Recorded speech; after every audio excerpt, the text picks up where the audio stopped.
Hey Fleck, you got a joke for us today? All right, so this video might be a little bit different than what my other videos are like. This is gonna be more of a rant than a review, because I saw Joker 2 the other day and I haven't stopped thinking about it. Spoiler alert, it's not great. It's not a very good movie, and I'm really not happy about it. So, I don't know. Heavy spoiler alert as well ahead for Joker Folie à Deux. So, Joker Folie à Deux, I'm probably butchering that pronunciation. It basically follows the end of the first Joker movie, where Joker is now in prison. He's in the asylum, and he meets a fellow inmate named Harleen Quinzel, I believe is her full name. Basically, what we know as Harley Quinn. And they become, like I said, they become friends and stuff like that. And it's about their exploits and stuff. And, a large part of this movie as well is about the trial of Joker, where basically Joaquin Phoenix, I guess Arthur Fleck, aka the Joker, is put on trial for the crimes that he committed in the first movie. One of the first, things that I noticed when I was watching this movie is, the first movie, the first Joker movie is in my opinion nearly a perfect movie. It very, very much leans into, because whenever we've seen Joker on screen before, it's always he's this complete madman, and there's never really any, humanity, I guess, side to him. But if you watch the first Joker movie, you'll realize that, the way that they portray him and the way they kind of describe his background is, that he has like a mental condition and things like that, which again gets played into a lot in this movie. But it really shows the humanity side of him. Versus this movie, I felt like they backed off of that. They were like, well, we already gave him his background, so now we don't really need to show him here as like a regular dude, I guess. So that's one of the things where, I felt like this movie really lacked it was just Joker being Joker versus it wasn't him being Arthur Fleck as much, which, again, I'm not trying to get into a whole ton of spoilers. It does kind of get into that, but again, I don't want to spoil anything. So it's just, in the end, it didn't feel good. Like the movie just didn't, it didn't flow properly. I felt like his character was just not well written. And yeah, like I said, just that part was just a disappointment, honestly. And another thing that I really, really did not like was the character of Harley Quinzel. So again, spoiler alert for what I'm about to say. I'll probably put a timestamp up here for if you want to skip this big spoiler and just get to the rest of the review. But in this movie, Harley is not actually even crazy. She's not even supposed to be in the asylum. She's literally just like a regular person who kind of became obsessed with the Joker and wants him to fall in love with her. So she admits herself to the asylum just so she can get close to Arthur Fleck.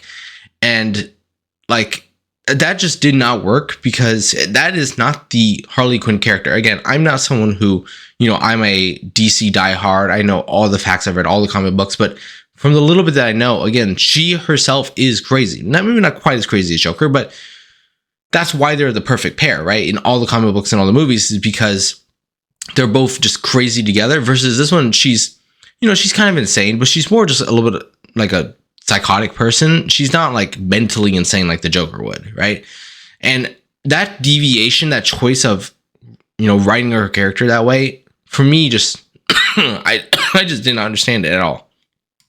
And lastly, the final piece, the nail in the coffin, I guess, if you want to put it, for the Joker movie, in my opinion, is, going into it, it had been revealed that the movie was going to be a musical. But my gosh, there were so many songs. It wasn't like, oh, we're just going to throw in, a musical number here and there. No, it's like constant singing. Like the movie will be building up to a point, there's all this tension and stuff like that. And then just as it's about to reach its climax, right? The dam is about to break, right? Freaking Joker starts singing, and then, or Harley starts singing, and it just completely takes all the tension out. And it is so annoying, because the first movie was not completely like that at all. There was no songs in the first one, to my knowledge. No one's singing that one.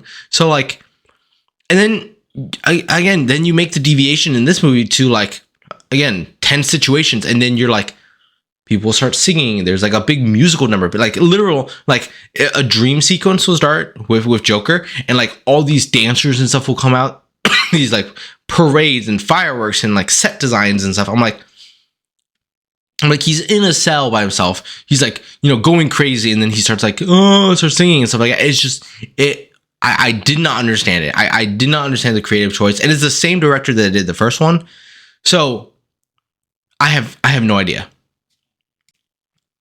So I guess in the end, if you like the first Joker movie, I would almost say just don't go watch this one. I think keep the memory of the first Joker alive and fresh and stuff, and just have that as your Joker movie, and just completely forget that this one exists.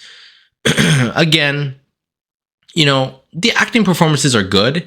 Again, it's the script writing and the choices. Like I said, I think Joker and Harley Quinn are good in this movie, but again, it's the choice of how they were going to write Harley's character, like I mentioned earlier, and then also the singing choices, and also like, again, there's a very big like twist, I guess, at the end of this movie, which completely changes the Joker character, and to me just ruins the whole movie already on top of a pile of dog crap, pretty much, I guess you can put it that way. Like, so for me, I'm going to give it, I don't know. I'm even conflicted in my mind. I just don't like this movie at all. I don't even know if I can recommend it to people. Yeah, so I'm going to give it a 2 out of 5, I guess.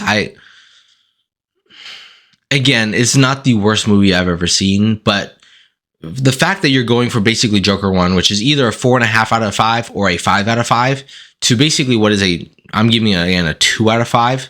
Like, that is a huge jump. I would not be surprised if I see people online writing that this might be not necessarily the worst sequel of all time, but like certainly for a jump from the first movie to the second movie. I would not be surprised if I see people writing online about this. I know I just said I wouldn't recommend it.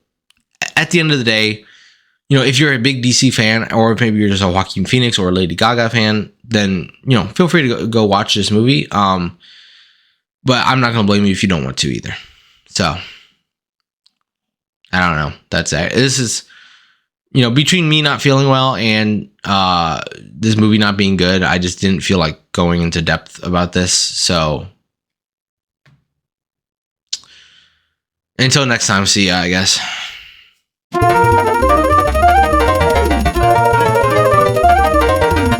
Okay, so I just looked online just because I had wanted to look at, I don't know why I looked it up, but I just found that Joaquin Phoenix apparently, sometime after the first Joker came out, had a dream that he was doing Joker 2 and it was a musical. So that's what he pitched to the DC, I guess, board.